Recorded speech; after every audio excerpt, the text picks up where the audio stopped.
세금을 깎는다는 얘기가 나올 때마다 이재명과 민주당은 극렬하게 반대를 해왔어요.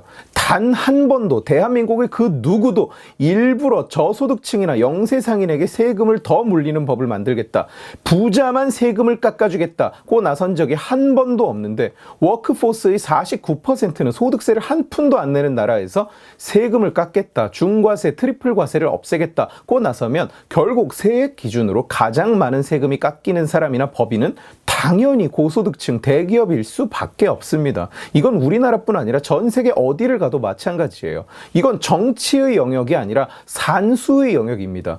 20%를 깎으면 10,000원 내던 사람은 2,000원 혜택을 보지만 100만 원 내던 사람은 20만 원 혜택을 보는 거예요. 그러면 숫자만 따지고 보면 부자에게 주어지는 혜택이 100배입니다. 그런데 이걸 100배의 혜택이 주어졌다고 말할 수 있나요? 없죠. 그런데 그걸 못 알아듣고는 세금 줄인다는 말이 나올 때마다 민주당에서, 특히 이재명이 자리를 차지한 뒤로는 듣기에도 지겨운 그놈의 부자 감세, 초부자 감세, 울트라 부자 감세 얘기가 튀어나옵니다. 세계 경제 위기 상황인데다가 대한민국 경제를 지탱하는 반도체 경기의 침체로 인해서 기업들은 비상 상황이고 정부도 덩달아서 비상입니다. 그런데 앉아서 부자 감세 타령하면서 투덜거리기나 하는 이재명이 정부의 법인세 인하안을 두고 이렇게 말했어요.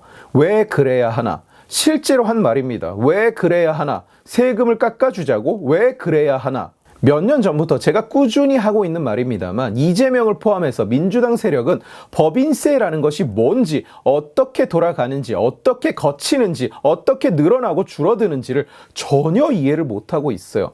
법인세라는 것은 100억을 깎아주면 사장이 100억을 남겨가는 것이 아닙니다. 법인이라는 것은 실체가 없는 주주의 집단이에요. 의사결정도 주주가 하고, 수익도 주주가 갖고, 세금도 주주가 내고, 책임도 주주가 집니다. 법인세는 기업이 내는 게 아니라 주주가 내는 거예요. 그리고 덜 떨어진 민주당 것들이 생각하는 것처럼 움직이지 않습니다. 낮춘다고 세수가 줄어드는 것이 아니고 높인다고 세수가 늘어나지도 않습니다. 절대로. 그런데 민주당의 아마추어들은 이 시스템을 이해하지는 못하고 그저 앉아서 세계에서 가장 높은 한국의 기업 법인세율을 다른 나라들은 법인세를 깎아주겠다고 경쟁을 벌이고 있는 이때에 오히려 높이자고, 돈을 더 걷어서 지들이 좋은 일에 쓰겠다고, 이게 헛소리인지 아니면 거짓말인지 모를 말을 만성적으로 떠들어대고 있는 거예요. 부자 감세 같은 토 나오는 워딩이나 도배질을 하면서. 올해부터 대한민국에는 의미 있는 변화가 있었는데, 바로 기업의 해외 배당금에 대한 비과세가 결정된 겁니다. 완전 비과세는 아니고요. 95%에 대해서 비과세를 하기로 했습니다. 기업이 해외에 투자를 하면 자회사가 되든 합작회사의 지분 투자가 되든 해외 법인의 지분을 가진 형태가 됩니다. 그러면 돈을 그냥 통장에서 이체시켜서 빼오는 게 아니라 배당을 하고 그 배당금을 가져오는 방식으로 수익을 가져와요. 그런데 배당이라는 것은 세후에 하는 겁니다. 현지에서 법인세를 다 내고 낼 거 다 낸 돈이 잉여금이 되고 그걸 주주에게 주는 게 배당이에요. 그러니까 그 배당을 받아오는데 거기에 법인세를 또 물리면 기업 입장에서는 교과서적인 이중과세가 되는 겁니다. 게다가 그걸 세계 최고 세율로 징수를 하니까 기업 입장에서는 이 돈을 가지고 들어올 수가 없어요. 그냥 세금을 내면 되지 않느냐 할 간단한 문제가 아닙니다. 일단 액수도 수천억에서 많으면 조 단위가 넘어가는 경우가 많아서 기업 입장에서는 아쉽거니와, 세금을 또 내면 재무제표상에 있던 그 돈이 갑자기 그냥 사라져 버리게 됩니다. 미국에 있는 법인이 잉여금 5조 원을 가지고 있다가 그걸 모 회사 한국 법인으로 보냈는데 세금이 1조였다. 그러면 보낼 때는 5조 원이었는데 도착하면 4조 원이 돼버리는 거예요. 그냥 연결 기준 1조 원이 사라져 버린 겁니다. 기업의 가치가 1조 원 줄어든다는 거예요. 그래서 못 갖고 들어오는 겁니다. 작년에 비해서 장부상에 조 단위 펑크가 났는데 이걸 투자자들한테 뭐라고 설명합니까? 한국에 본사를 둔 저희 죄입니다. 주주 여러분도 그 죄를 나눠서 같이 집시다. 그래서 못 갖고 들어온다는 거예요. 정부가 그 길을 열어준 겁니다. 돈을 가지고 들어올 수 있게. 이것도 민주당은 반대했었어요. 초부자 감세라면서. 해외 자회사에서 배당금을 가지고 들어오는 문제는 그야말로 해외 자회사가 있을 만한 거대 기업에만 해당되는 얘기니까 민주당 지들 사고방식으로는 초부자 감세 딱지를 붙이기가 딱 좋죠. 그래서 정부의 법인세 3% 인하는 1%로 줄어들어 버렸고 그나마 해외 배당금 비과세안만 살아남아서 국회를 통과한 거예요. 그리고 6개월이 지난 지금 그 성적표가 벌써부터 도착하고 있습니다. 그 결과는 놀라운 수준이에요. 현대차는 올해 7조 8천억의 해외 배당을 결정했습니다. 7조 8천억을 한국으로 가지고 들어오기로 했다는 얘기예요. 작년 배당액 전체의 4배가 넘는 규모입니다. 삼성은 더 큽니다. 삼성은 1분기 해외 배당금을 8조 4,400억 가지고 왔는데 이건 작년 동기간 대비 60배예요. 60%가 아니고 60배로 늘었습니다. SK나 LG 같은 다른 기업들 역시 해외 잉여금을 한국으로 들여오는 걸 적극 검토 중이라고 해요. 이렇게 가져온 돈은 어디로 갈까요? 민주당 똘추들은 8조 4천억이 이재용 주머니로 들어갔다. 뭐 이딴 개소리를 걸레 현수막에 막 휘갈겨 쓰고 있을지는 모르겠는데 그건 진짜 그냥 머저리 같은 생각이고요.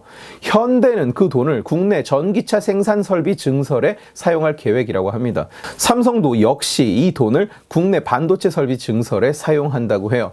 썰물처럼 강물처럼 돈이 나라 밖으로 흘러 빠져나가기만 하고 있었는데 세금을 깎으니까 이제 자본이 다시 한국으로 들어오기 시작하는 겁니다. 해외 진출 기업의 93%가 한국으로 돌아올 생각이 없다던 그런 나라가 이제 다시 국내에 공장을 짓기 시작하는 거예요. 이게 법인세 인하의 효과입니다. 이재명 씨 보고 있습니까? 경부 고속도로 뚫지 말고 그 돈으로 옥수수나 사서 나눠서 처먹자던 그 민주당 DNA가 그대로 피 속에 흐르고 있는 이재명 씨 보고 있냐고. 법인세를 낮추면 어떻게 되는지. 이걸 많은 언론사들이 자본 리쇼어링이라고 부르는데 사실 이건 틀린 표현이에요. 원래 해당하는 단어가 있습니다. repatriation 또는 tax repatriation이라고 합니다. 읽기 조금 복잡하죠. reshoring이라는 단어는 본질적으로 나갔던 게 다시 들어온다는 의미인 거고 반대쪽 shore로 넘어갔다가 다시 이쪽 shore로 넘어온다는 얘기죠. 해외 법인에서 돈을 가져오는 건 원래 해외에서 번 돈, 영어로는 foreign earnings이기 때문에 reshoring이라고 하면 의미가 반감됩니다. 원래 뭔가 우리 거였던 걸 찾아오는 게 아닙니다. 원래 존재하지 않던 걸 기업이 외국에서 만들어 오는 겁니다. 아까 잠깐 재무제표 얘기를 드렸었는데 그런 이중과세 폭탄을 없애면 자기업의 돈은 당연히 모기업으로 몰려들 수밖에 없어요. 너무도 당연한 얘기죠. 미국에서도 비슷한 일이 있었습니다. 도널드 트럼프가 미국 대통령이 되고 나서 법인세를 큰 폭으로 인하하고 미국 기업들의 해외 어닝에 대해서 일시적으로 텍스 레뎀션, 세금을 면제해 줬어요. 이때 미국 기업들이 미국으로 가지고 들어온 돈은 최대 2조 달러에 달한다고 합니다. 대략 2,600조 원 정도죠. 우리와 비슷한 이유로 외국에 묶어뒀던 돈을 한 방에 미국으로 다 긁어서 들어온 거예요.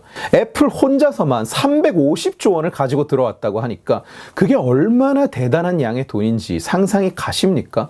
그 돈은 어디로 갔느냐? 직원들에게 거액의 보너스가 나갔어요. 투자가 이루어졌고요. M&A 시장도 활발해졌습니다. 그야말로 미국 전체에 돈잔치가 난 거예요.